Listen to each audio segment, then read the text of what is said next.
Harapannya untuk kontingen Jemberanan nih kan Ki? Harapannya maksimal sih anak-anak biar sampai target saya 4 emas.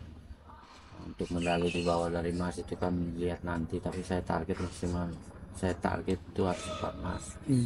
Supaya kita kedepannya lebih bisa banyak lagi ngirim atlet, karena peluang-peluang di tinju ini sangat besar, apalagi SD, SMP, SMA semua ada peluang.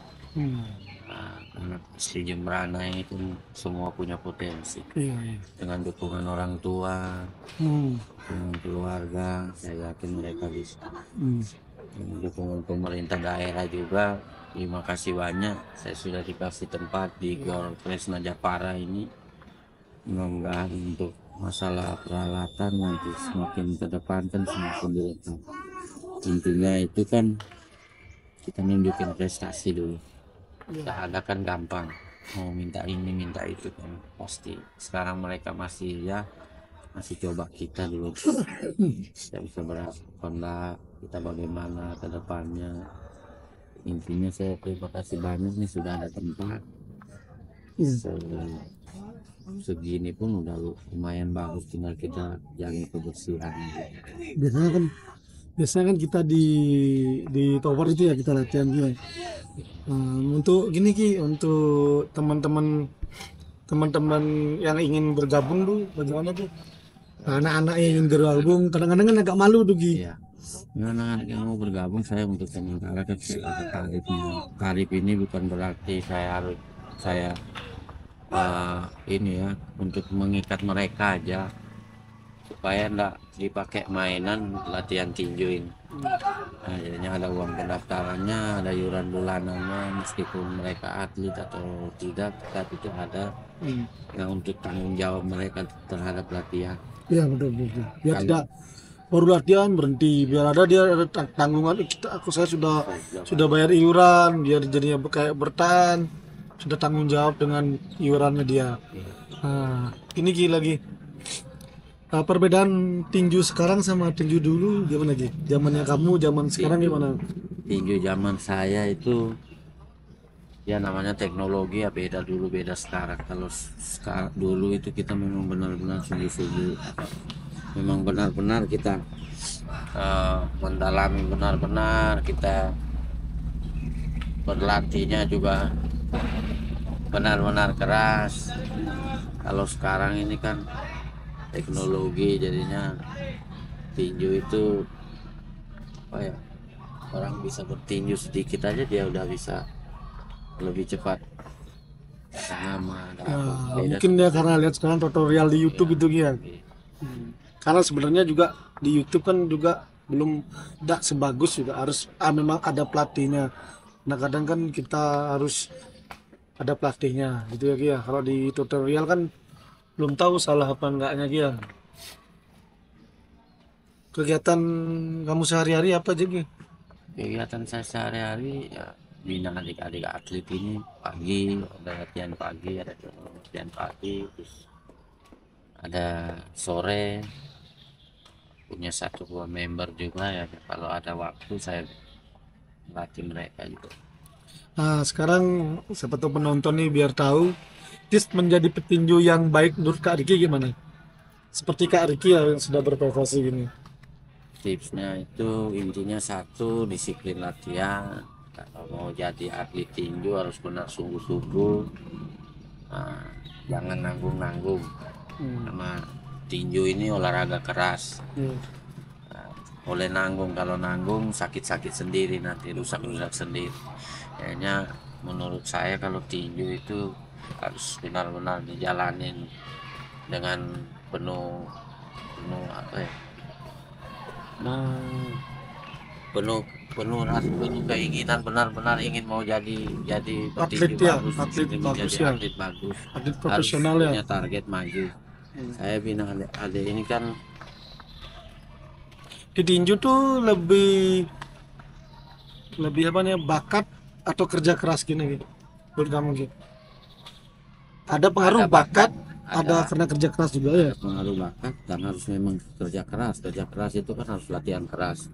Ada bakat latihannya Senin Kemis juga nggak ada gunanya kan. Nah, punya bakat tambah disiplin latihan, kemauan keras, disiplin, keberanian ada, pasti jadi sempurna. Harapan untuk petinju Indonesia ki yang sekarang kan lagi booming nih, petinju di TikTok tuh.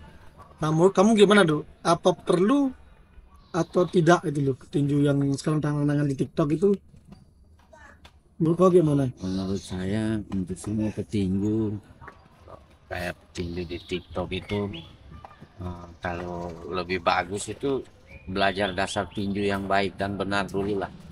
Jangan pukulannya masuk seperti orang ibaratnya berenang, tapi bisa dia karena ada flowersnya, ada ininya kok dia bisa bertanding, sedangkan teknik tinjunya masih nol, benar-benar Itu nol. malah Memalukan, membahayakan ya. diri sendiri dan orang lain juga dia. Membahayakan juga memalukan. Tinju ini kan dia punya dasar pukulan yang bagus ya. Ada kuda-kudanya, Ya. ada sikap tinjunya itu dia.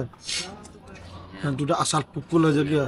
Nah, kita kan di tinju kan ada peraturan biar tahu mukul di kelamaluan atau di belakang leher. Ya. Itu dasar-dasar itu kan belum tahu dia. Lontaran pukulan yang baik yang benar itu seperti apa. Sekarang kan kebanyakan asal-asalan gitu.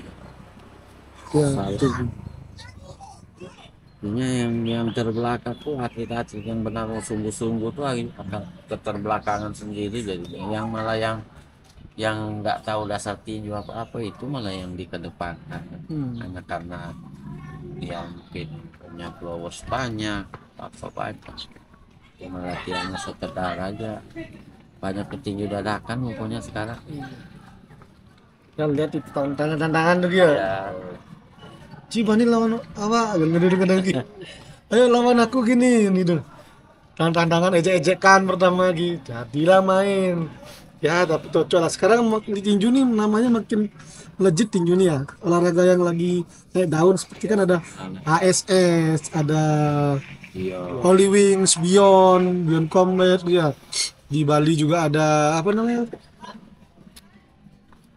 Kemarin kayak Raga Fight kita pernah ikut ya. Explanation kemarin. No drama banyak lagi ya. Ya sekarang kan promotor baru-baru muncul dia. Dulu kan promotor itu aja kan ya. Anak-anak muda sekarang sudah mulai dah menekuni olahraga ini ya, makin populer tuh. Harapan untuk petinju kamu sendiri gimana Ki? Harapan saya buat adik-adik saya ini, saya mau mereka itu latihan ada target. Tahun ini saya harus juara di daerah, tahun depan saya harus bisa merangkak ke nasional. Harus punya mimpi. Kita harus mentok latihan saya begini. Harus betul-betul mimpi. Dari mimpi itu kita bisa wujudkan jadi kenyataan. Dan saya yakin mereka semua ada peluang untuk ke nasional itu ada. Dan sekarang kan ini kan Porjar kan targetnya kan anak-anak nih ikut Prapopnas ya. Ya mudah-mudahan ya ada dari petinju Jembrana ikut Prapopnas ya. Tahun lalu kan anakmu ya, si Nadira ya. Ya alhamdulillah sudah ada lah jadi Jembrana mewakili Prapopnas. Kemarin di mana Ki? Di kota Surakarta. Sulu itu ya. Sulu itu Surakarta ya. Oh, Jawa Tengah ya. Kebetulan hasilnya bagus juga, kita bawa 8 petinju, 6 petinju putra, 2 petinju putri. Hasilnya 3 emas, 2 perak, 1 perunggu. Lumayan. Lumayan ya. Dan lolos juga ke Popnas 6 petinju ya. Alhamdulillah ya. Mudah-mudahan adik-adik yang ada di Jembrana, petinju-petinju saya yang ada di Jembrana ini bisa punya impian untuk sampai ke nasional. Saya yakin mereka bisa karena kita latihan di sini rutin, bukan hanya sekedar ada pertandingan terus latihan. Saya punya program, saya punya jadwal. Adik-adik ini biar terus mengikuti jadwal. Intinya kan dukungan orang tua. sautin lagi yang seperti apa.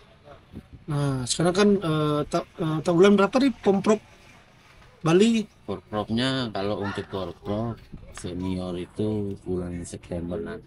Ya, di Jembrana berapa petinju gitu? Jembrana kita 8 petinju, 3 petinju putri, 5 petinju putra.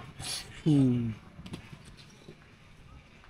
Ya, semoga tahun ini ya, Ya. tahun ini mendapatkan hasil yang maksimal ya, ada medali emasnya lah. Lah bisa semua medali emas ya. Target amin. Namanya doa, siapa tahu terwujud.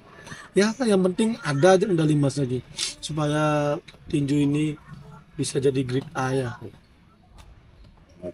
Karena cerita lagi kembali terakhir saya Jembrana itu Kamu yang bawa nih. medali emas itu di tahun 2011. Di saat itu Jembrana tuan rumah Porprov.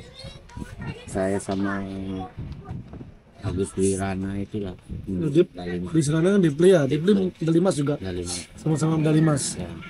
Ya semoga tahun ini juga dapat medali emas dia. Dan tahun ini dari adik-adik yang persiapan Porja, adik-adik yang persiapan Porprov bisa sumbang medali emas buat Jembrana. Sudah kehilangan emas berapa lama ini nggak pernah lah. Tidak pernah di pangkuan dunia dia. Ya, semoga tahun ini dia. Ya.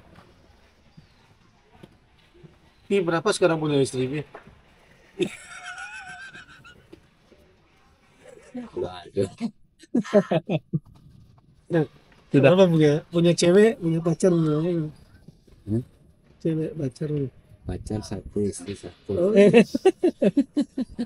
Ada. sudah ya? Sudah. Tadi di belakang-belakang lu gak sih? Jangan.